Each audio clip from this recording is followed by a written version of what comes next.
నమస్తే, welcome to YoYo TV. BC reservation సంబంధించి కూడా బీసీ నాయకులందరూ కూడా గత కొన్ని సంవత్సరాలుగా పోరాడుతూ ఉన్నారు. అయితే బీసీ 42% రిజర్వేషన్ కోసం. సో అది కాంగ్రెస్ ప్రభుత్వం మొన్న అసెంబ్లీలో తీర్మానం చేయడం జరిగింది. దానికి కేంద్ర ప్రభుత్వం ఆమోదించాలంటూ కూడా పరిష్కారం చేయడం జరిగింది. సో మరి దాని మీద మాట్లాడదాం. బీసీ నాయకులందరూ కేంద్రంతో పోరాడదాం అంటూ కూడా అటు రేవంత్ రెడ్డి గారు కానీ నా బీసీ నాయకులందరూ చెప్తా ఉన్నారు. సార్ మాట్లాడేది అంశం మీద మనతో పాటు మాట్లాడడానికి విశ్వనాథన్ మహారాజన్ గారు ఉన్నారు. సార్ నమస్తే. సో ఈ బీసీ రిజర్వేషన్ సంబంధించి కూడా రాష్ట్ర ప్రభుత్వం దానికి అసెంబ్లీలో ఆమోదం తెలపడం జరిగింది. సో మరి ఇప్పుడు కేంద్రంతో పోరాడదామని చెప్పేసి అంటా ఉన్నారు. సో ఏం చెప్తారు అసలు ఈ బీసీ రిజర్వేషన్ సంబంధించి మీరేం చెప్తారు? అంటే కేంద్రంతో పోరాడటం అనేది అవసరమే. కేంద్రంతో పోరాడడానికి ఇక్కడ ఈ రాష్ట్రంలో జరుగుతున్నటువంటి అన్యాయాల్ని మర్చిపోయి కేవలం ఆ బిల్లు కోసం కేంద్రానికి పోయి మాట్లాడితే ఇక్కడ పెద్ద సమస్య ఉంది కదా.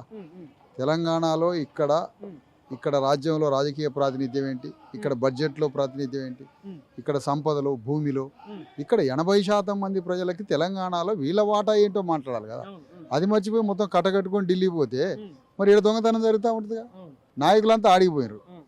మరి దొంగతనాలంతా ఈడ జరుగుతాయి కదా. రాహుల్ గాంధీ ఏం చెప్పిండు వాళ్ళ నాయకుడు, అన్నింటిలో రిప్రజెంటేషన్ కావాలన్నాడు. కులగణన సిద్ధాంతం అంటేనే రాజ్యము, సంపద, భూమి అంతా ఎవరెంత జనాభానో వారికి అంత వాటా అని కాన్సెప్ట్ తీసుకొని వచ్చిండు. మతానికి ఇరువుడో ఏమి ఇరువుడో మనకు తెలియదు, కానీ మొత్తానికి మా కాంశీరామ్ గారి కాన్సెప్ట్ తీసుకొని మాట్లాడాడు. అది నిజమే. అయితే అది అమలు కావాలి అంటే 100% తెలంగాణ ప్రభుత్వం మీద, రేవంత్ రెడ్డి మీద బీసీ ఎస్సీ ఎస్టీలు తమకు కావలసిన 80-90% వాటాని అన్ని రంగాల్లో డిస్ట్రిబ్యూట్ చేయాలనేదే కులగణన సామాజిక న్యాయం.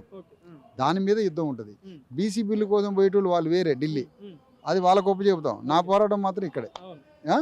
ప్లస్ ద సేమ్ టైం కేంద్ర ప్రభుత్వం చేస్తున్నటువంటి సామాజిక అన్యాయం మీద, రేవంత్ రెడ్డి చేస్తున్న సామాజిక రాజకీయ అన్యాయం మీద, ఆర్థిక అన్యాయం మీద, ఈ రెండు ప్రభుత్వాల మీద ధర్మ సమాజ్ పార్టీ మరియు Telangana BC SC ST JAC ఈ రెండు సంయుక్తంగా భారీగా యుద్ధం చేయబోతుంది. అంటే ఇప్పుడు కాంగ్రెస్ ప్రభుత్వంలో బీసీలకి అన్యాయం జరుగుతుందని చెప్పేసి ఎప్పటి నుండి అంటా ఉన్నారు. సో మరి దాని మీద మీరు ఏమంటారు? అసలు అన్యాయం జరుగుతుందా? న్యాయం జరుగుతుందని నీకు అనిపిస్తుంది చెప్పు. మరి అన్యాయం జరుగుతుంది. ఎందుకు? రేవంత్ రెడ్డి ముఖ్యమంత్రి ఉండడమే అన్యాయం. ఒక రెడ్డి 4% లేని ఆయన ఎట్లా ఉంటాడు? 80% మందికి ఒప్ప చెప్పాలి. ఫస్ట్ అన్యాయం అది కదా. తర్వాత క్యాబినెట్ అన్యాయం, తర్వాత బ్యూరోక్రసీ అన్యాయం, తర్వాత ఎమ్మెల్యేల అన్యాయం, బడ్జెట్లో విద్య వైద్యానికి బీసీ ఎస్సీ ఎస్టీలకి వాళ్ళ జనాభాకు తగ్గట్టుగా ఆర్థికంగా బడ్జెట్ని కేటాయించకపోవడం అన్యాయం. ఇవన్నీ అన్యాయాలే కదా. అందుకని అన్యాయమే న్యాయంగా చెప్తున్నారు దాన్ని. కానీ ఇంకొక బీజేపీ నాయకులు ఏమంటా ఉన్నారంటే ఓట్లు వస్తే కాంగ్రెస్ పార్టీకి బీసీ ముఖ్యమంత్రి అనే నినాదం గుర్తొస్తుంది అని చెప్పేసి అంటా ఉన్నారు. ఈ స్టేట్మెంట్ మీరు ఎట్లా చూస్తారు?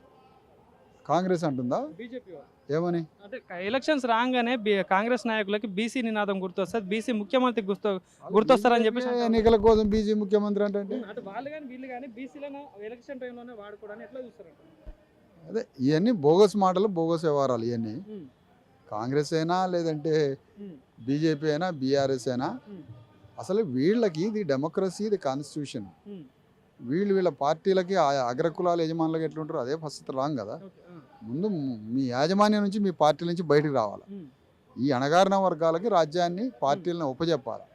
మీరేవుడు 90% మంది ప్రజలు బీసీ ఎస్సీ ఎస్టీలు ఉన్నాక నువ్వేవుడు అసలు రాజ్యాన్ని వెళ్ళటానికి? ఫస్టే అక్కడ రాంగ్ జరిగింది. అందుకనే రాజ్యాంగము, పూలే అంబేద్కర్ కాంశీరాములు చెప్పిన సైద్ధాంతికంగా తెలంగాణలో కానీ దేశంలో కానీ పరిపాలించడమే నిజమైన డెమోక్రసీ, నిజమైన కాన్స్టిట్యూషన్ యొక్క ఆచరణ. ఏంటి అంటే అణగారిన పీడిత వర్గాల చేతిలో ప్రభుత్వం ఉండాలి, పార్టీలు కూడా అదే ప్రవేశపెట్టాలి. అది కాకుండా మిగతా అన్ని బోగస్ అనేది మాత్రం. గత కొన్ని రోజులు కూడా తీన్మార్ మల్లన్న గారు బీసీ నినాదం పట్టుకొని మాట్లాడుతున్నారు. అలాంటి పేరు నా ముందు వాడదు. అసలు ఆ పేరు ఎక్కడదండి? ఆ పేరు గురించి నా ముందు, ఆ క్యారెక్టర్ నా ముందు, నా వైబ్రేషన్ ఏరియాలో కూడా రావద్దు ఆ పేరు దయచేసి. ఇక ఒకటైందంటే ఇక్కడ ఒకళ్ళది బీసీ వాదం, నువ్వు చెబుతున్నది ఆయనది బీసీ జూదం. జూదం ఆడేవాడి గురించి నా ముందు మాట్లాడద్దు ప్లీజ్. Thank you sir.